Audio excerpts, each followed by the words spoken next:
Assalamualaikum warahmatullahi wabarakatuh. Selamat datang di Kitab Mawas Diri. Dalam episode kali ini, kita akan mengungkap kisah kelam di balik perebutan takhta Mataram. Mari kita selami bersama kisahnya. Panembahan Senopati, pendiri Kesultanan Mataram, adalah sosok pemimpin yang tangguh. Dengan strategi politik yang cermat dan kekuatan militer yang besar, ia berhasil membangun Mataram sebagai kekuatan utama di tanah Jawa.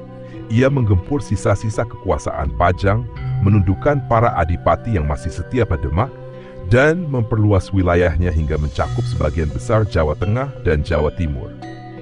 Namun, kejayaannya dibangun di atas berbagai pertempuran, pengkhianatan, dan dendam yang terus mengendap dalam lingkup keluarga kerajaan dan para pengikutnya.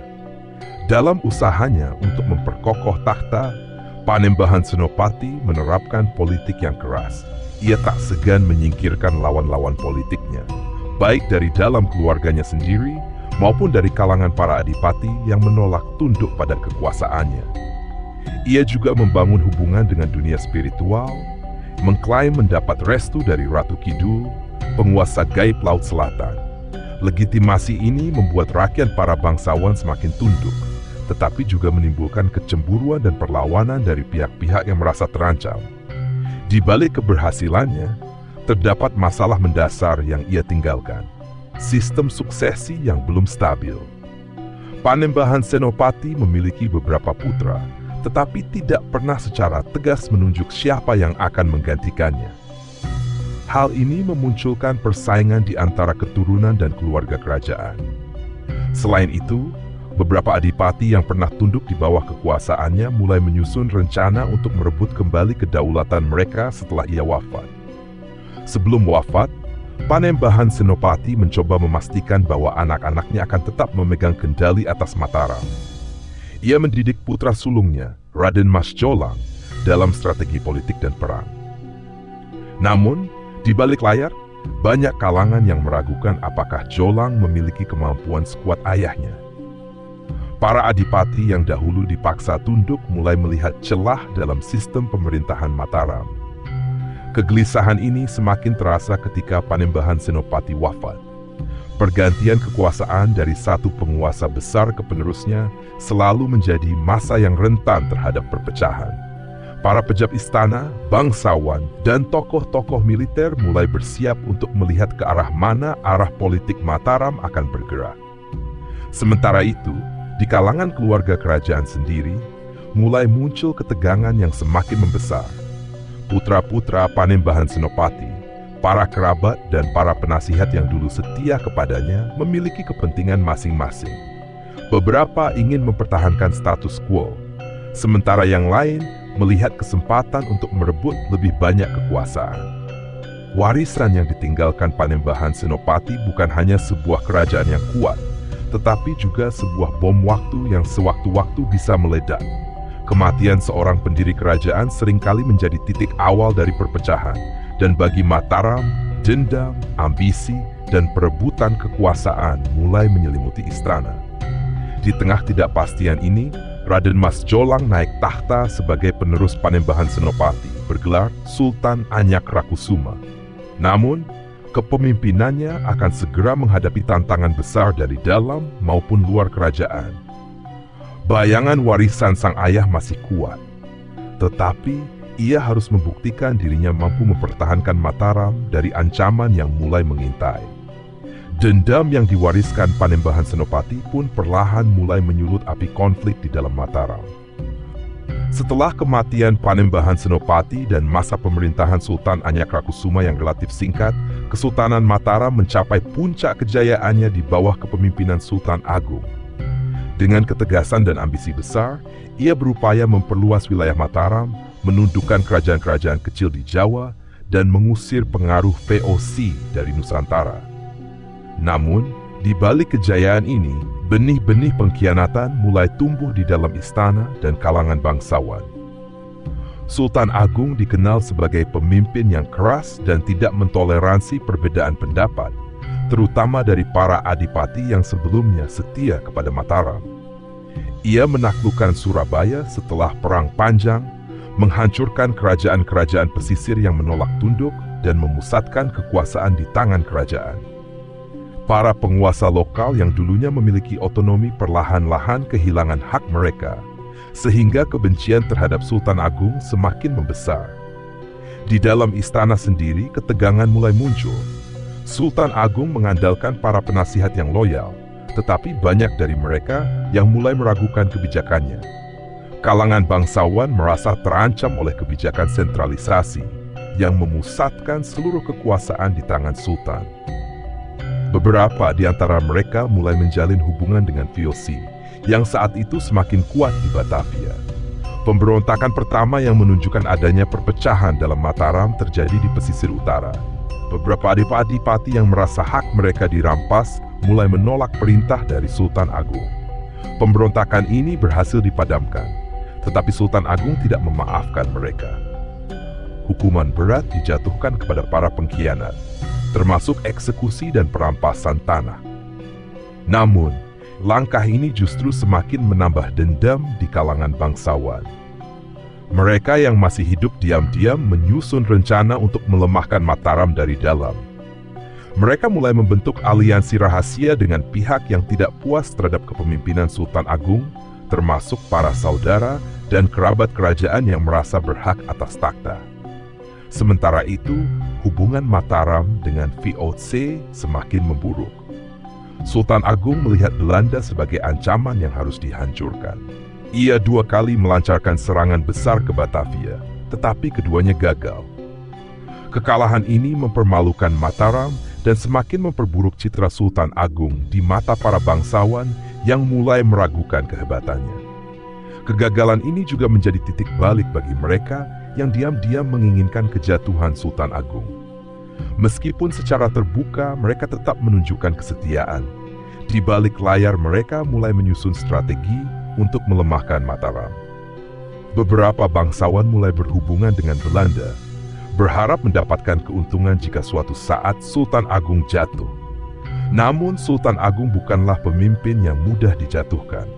Ia tetap kokoh memegang kendali, menyingkirkan lawan-lawannya, dan memastikan bahwa takhta Mataram tetap berada di tangannya. Namun meskipun ia mampu menjaga kekuasaan selama hidupnya, benih-benih pengkhianatan yang ia wariskan akan menjadi masalah besar bagi penerusnya. Ketika Sultan Agung akhirnya wafat, api dendam yang selama ini tersembunyi mulai menyala.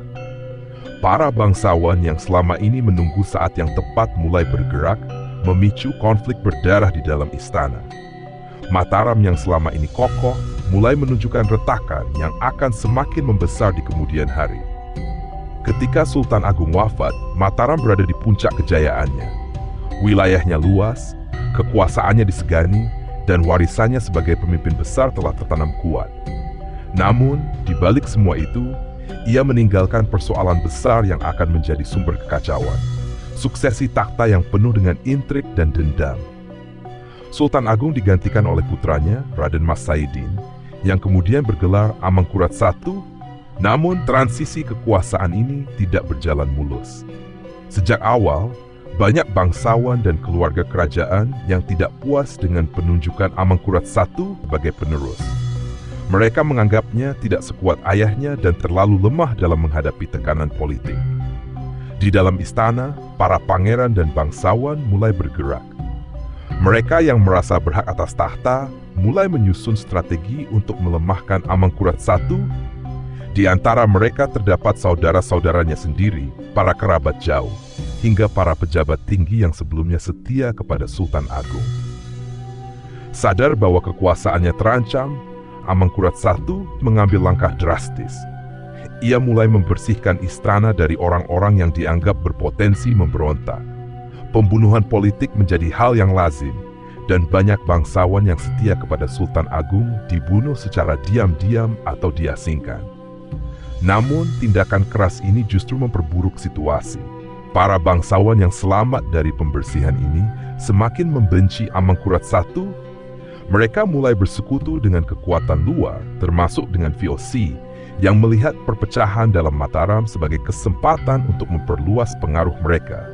Salah satu peristiwa yang mencerminkan ketegangan di dalam istana adalah pemberontakan yang dipimpin oleh Pangeran Alit. Pangeran Alit menentang cara kakaknya memerintah dan mendapat dukungan dari sebagian bangsawan yang tidak puas. Namun, pemberontakan ini berakhir tragis. Amangkurat I berhasil menumpas perlawanan adiknya, dan Pangeran Alit tewas dalam pertempuran. Kematian Pangeran Alit tidak menghentikan konflik. Justru sebaliknya, semakin banyak pihak yang mulai meragukan kepemimpinan Amangkurat I. Para adipati di wilayah pesisir yang sebelumnya setia kepada Sultan Agung mulai mempertimbangkan untuk melepaskan diri dari Mataram. Sementara itu, VOC terus mengamati situasi dari kejauhan. Mereka melihat perpecahan di dalam Mataram sebagai peluang untuk memperkuat kendali mereka di Nusantara. Beberapa bangsawan yang merasa terancam mulai menjalin hubungan dengan Belanda, berharap mendapat dukungan untuk merebut kekuasaan. Amangkurat I semakin paranoid. Ia mulai tidak mempercayai siapapun, bahkan para penasihatnya sendiri. Ia mengeluarkan kebijakan-kebijakan yang semakin represif, yang hanya menambah kebencian di antara bangsawan dan rakyatnya. Pada akhirnya, konflik di dalam istana ini hanya akan membawa Mataram ke dalam masa-masa yang lebih kelam. Dendam, pengkhianatan, dan perebutan kekuasaan semakin tak terkendali, menjadikan tahta Mataram sebagai medan pertempuran politik yang berdarah. Benih-benih kehancuran yang ditanam setelah wafatnya Sultan Agung mulai tumbuh. Setelah menyingkirkan lawan-lawannya dalam perebutan tahta, Amangkurat I mendapati dirinya dalam situasi yang jauh lebih sulit daripada yang ia bayangkan. Pemerintahannya tidak berjalan stabil, justru dipenuhi dengan ketidakpuasan, pengkhianatan, dan tekanan dari dalam maupun luar istana. Para bangsawan yang selamat dari pembersihan politiknya mulai menyusun rencana untuk membalas dendam. Sementara di luar Mataram, para adipati dan bupati yang dulu setia kepada Sultan Agung mulai menunjukkan tanda-tanda pemberontakan. Sejak awal, kepemimpinan Amangkurat I berbeda jauh dari ayahnya. Jika Sultan Agung dikenal tegas dan disegani, Amangkurat I justru bersikap sewenang-wenang. Ia lebih banyak mengandalkan kekerasan daripada diplomasi, dan keputusannya seringkali didasarkan pada ketakutan serta kecurigaan terhadap orang-orang di sekitarnya. Sikap ini menimbulkan kekecewaan di kalangan bangsawan dan pejabat tinggi istana. Salah satu peristiwa yang menunjukkan kepemimpinan brutal Amangkurat I adalah pembantaian besar-besaran terhadap para ulama dan santri di Tegal dan sekitarnya. Ia curiga bahwa mereka terlibat dalam rencana pemberontakan dan memerintahkan eksekusi ribuan orang tanpa pengadilan. Tindakan ini membuatnya semakin dibenci, terutama oleh kalangan Islam yang sebelumnya memiliki hubungan erat dengan Mataram. Di luar istana, para adipati pesisir yang merasa ditekan mulai memberontak. Mereka tidak lagi mau tunduk pada kekuasaan Amangkurat yang dianggap lalim dan tidak memiliki kebijaksanaan seperti Sultan Agung. Salah satu pemberontakan terbesar datang dari Trunojoyo, seorang bangsawan Madura yang berhasil menggalang dukungan luas dari rakyat dan para adipati yang kecewa dengan pemerintahan Mataram. Trunojoyo tidak hanya mengandalkan kekuatan lokal, tetapi juga menjalin hubungan dengan para perwira VOC yang ingin melihat Mataram semakin melemah. Dengan gabungan kekuatan dari pasukan pribumi dan bantuan senjata dari Belanda, Trunojoyo berhasil merebut banyak wilayah Mataram, termasuk ibu kota Pleret. Situasi semakin memburuk bagi Amangkurat I. Ia tidak hanya kehilangan kepercayaan dari para bangsawan dan rakyatnya, tetapi juga dari keluarganya sendiri. Putranya, Pangeran Puger, mulai menunjukkan ambisi untuk merebut kekuasaan. Sementara itu, VOC mulai memainkan perannya sebagai pihak yang menentukan jalannya konflik, memberikan dukungan kepada pihak yang mereka anggap paling menguntungkan. Ketika Trunojoyo semakin mendekati istana, Amangkurat I kehilangan harapan. Ia tidak lagi memiliki pasukan yang setia dan kekuatannya semakin melemah. Menyadari bahwa dirinya tidak lagi aman di Mataram, ia melarikan diri ke arah barat, mencari perlindungan dari VOC yang dahulu ia anggap sebagai musuh. Namun perjalanan pelariannya berakhir dengan tragis. Dalam keadaan sakit dan putus asa, Amangkurat I wafat dalam perjalanan menuju Batavia. Ia meninggalkan Mataram dalam keadaan kacau dengan tahta yang masih diperebutkan dan rakyat yang semakin menderita akibat peperangan. Tragedi Amangkurat I bukan hanya tentang kejatuhan seorang raja, tetapi juga tentang hancurnya warisan Sultan Agung. Kesultanan Mataram yang dulu kuat kini terpecah oleh dendam, pengkhianatan, dan kepentingan asing. Warisan konflik ini akan terus berlanjut, membawa Mataram ke dalam pusaran perang saudara yang semakin sulit untuk dihentikan. Wafatnya Amangkurat I di tengah pelariannya tidak serta-merta mengakhiri gejolak di Mataram. Justru sebaliknya, kekosongan kekuasaan membuka peluang bagi para pihak yang selama ini menunggu saat yang tepat untuk merebut tahta. Di antara mereka, yang paling berambisi adalah putranya sendiri, Raden Mas Rahmat. Amangkurat II memahami bahwa ia tidak bisa mempertahankan tahta tanpa dukungan yang kuat. Tidak seperti ayahnya yang bersikap keras terhadap VOC, ia justru memilih jalan sebaliknya, menjalin aliansi dengan Belanda. Ia bernegosiasi dengan VOC, menawarkan imbalan berupa hak-hak dagang dan konsesi di wilayah Mataram sebagai gantinya. Namun, kesepakatan ini membuat banyak bangsawan dan ulama marah. Mereka melihatnya sebagai bentuk pengkhianatan terhadap Mataram dan warisan Sultan Agung. Di sisi lain, ancaman dari Trunojoyo masih mengintai. Trunojoyo yang telah menguasai ibu kota Pleret tidak mengakui Amangkurat II sebagai raja yang sah. Ia memimpin pasukan yang terdiri dari para bangsawan yang kecewa, rakyat yang tertindas. Dengan dukungan luas ini, Trunojoyo menjadi ancaman terbesar bagi Amangkurat II. Menghadapi situasi genting, Amangkurat II mengambil langkah drastis. Dengan imbalan yang besar, VOC setuju untuk membantu, dan pasukan gabungan Belanda serta prajurit Mataram yang masih setia mulai bergerak. Perang saudara pun pecah. Pertempuran brutal terjadi di berbagai daerah, dan banyak bangsawan yang harus memilih antara mendukung Trunojoyo atau mengakui kepemimpinan Amangkurat II. Trunojoyo sempat unggul dalam beberapa pertempuran, tetapi kekuatan militer VOC yang lebih modern dan persenjataan mereka akhirnya membuat pasukannya semakin terdesak. Puncak pengkhianatan terjadi ketika Amangkurat II menangkap Trunojoyo dengan tipu daya. Awalnya ia menjanjikan pengampunan dan perundingan damai, tetapi setelah Trunojoyo menyerah, ia justru menyerahkannya kepada Belanda. VOC yang telah lama mengincar Trunojoyo sebagai musuh, kemudian mengeksekusinya dengan kejam. Namun, kemenangan ini tidak membuat Amangkurat II mendapatkan legitimasi penuh. Banyak bangsawan dan ulama masih membenci kepemimpinannya, terutama karena keterlibatannya dengan VOC. Ia dianggap sebagai raja boneka yang tidak lagi memiliki kedaulatan sejati atas Mataram. Di dalam istana sendiri, ketidakpuasan semakin memuncak. Amangkurat II mulai menyingkirkan para bangsawan yang ia curigai berpotensi memberontak. Eksekusi dan pengasingan menjadi hal biasa, membuat situasi politik semakin tidak stabil. Mataram yang dulu kokoh di bawah Sultan Agung, kini berubah menjadi kerajaan yang lemah dan penuh intrik. Kudeta berdarah ini tidak hanya mengorbankan para pangeran dan bangsawan, tetapi juga para ulama yang menolak tunduk pada pemerintahan yang dianggap berkhianat. Dengan kekuasaannya yang bertumpu pada dukungan VOC, Amangkurat II memang berhasil menduduki tahta, tetapi ia juga telah membuka jalan bagi semakin besarnya pengaruh Belanda di tanah Jawa. Kekuasaan yang ia peroleh dengan darah dan pengkhianatan akan menjadi awal dari kemunduran Mataram yang lebih dalam.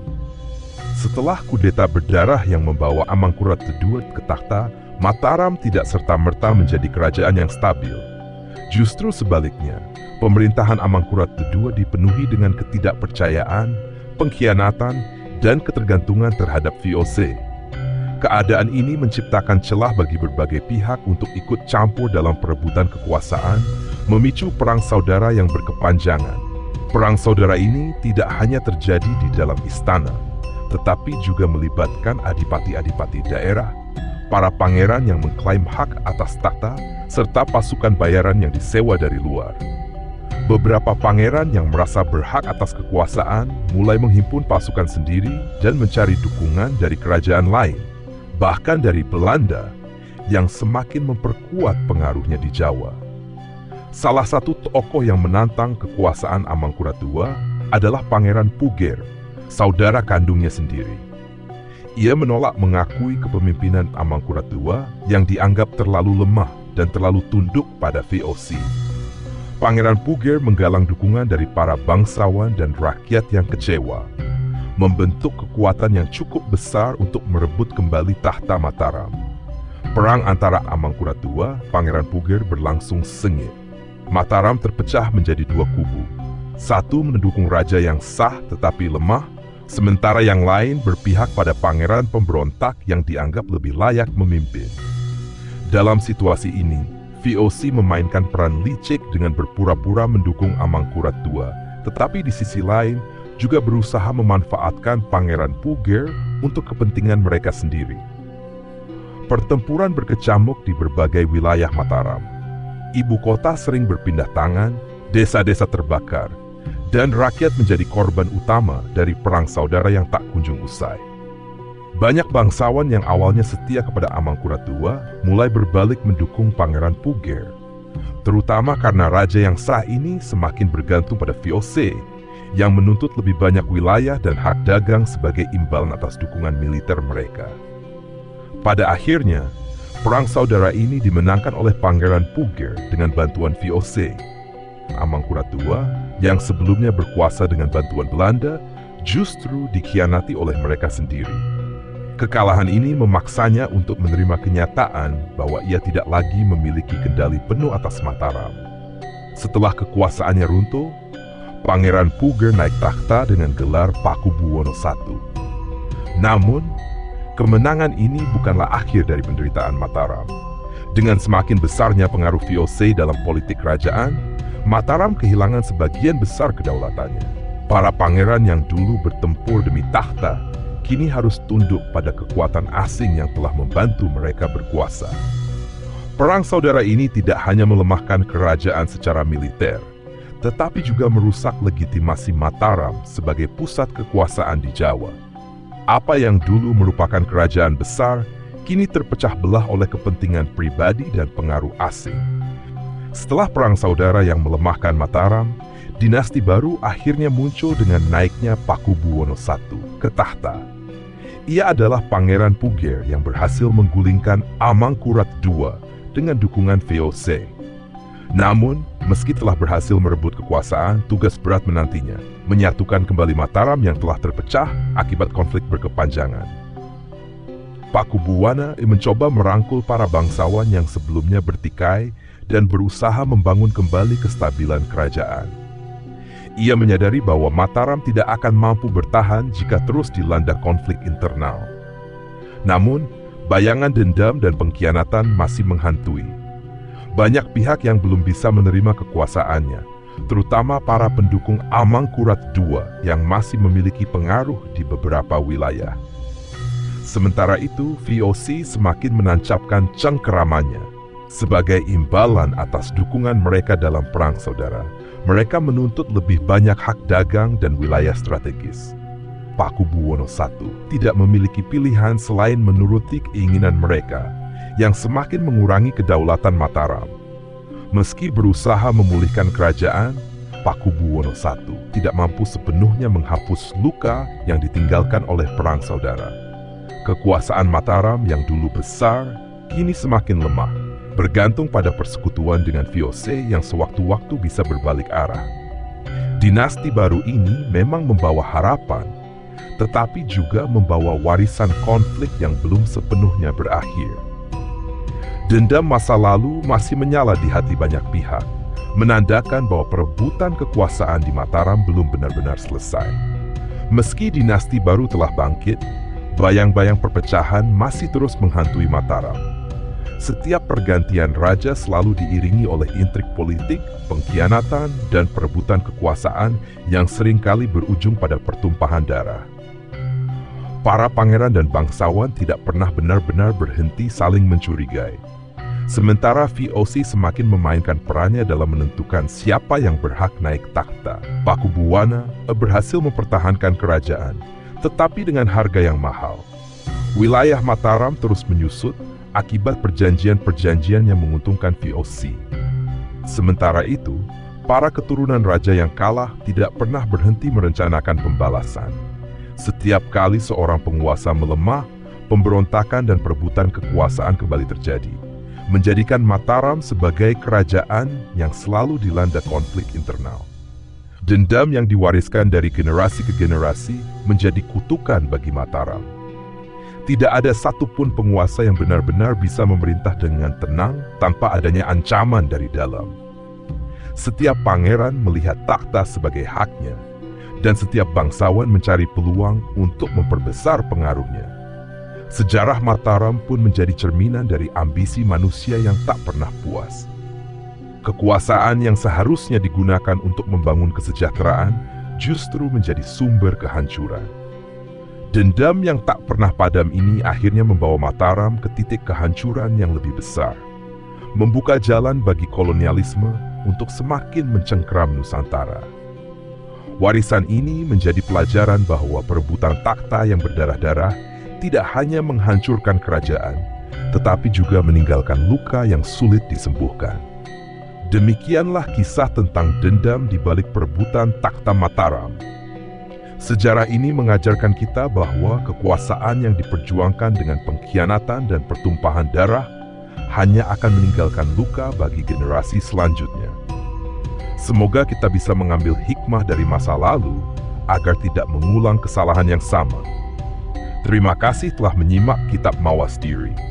Jangan lupa untuk like, share, dan subscribe agar tak ketinggalan kisah-kisah sejarah lainnya. Sampai jumpa di episode berikutnya. Wassalamualaikum warahmatullahi wabarakatuh.